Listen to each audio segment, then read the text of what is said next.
How to use Google Gemini on Android. Hello everyone, welcome to this channel. I'm here to help you out today, so without any delay, let's get started. So first of all, drag up the app list and here you'll be able to see the option of Gemini application. Simply select on it and it will launch the Gemini application on our device. So make sure you are logged into your account.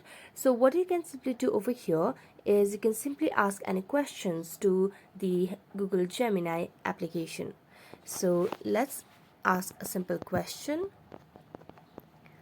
So let's ask what's the latest update on today.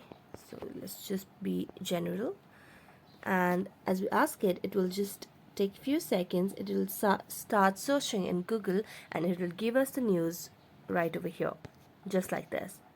So you can simply use Google Gemini for any sort of information regarding whatever you would want, or you can just use it for its AI and take help from it.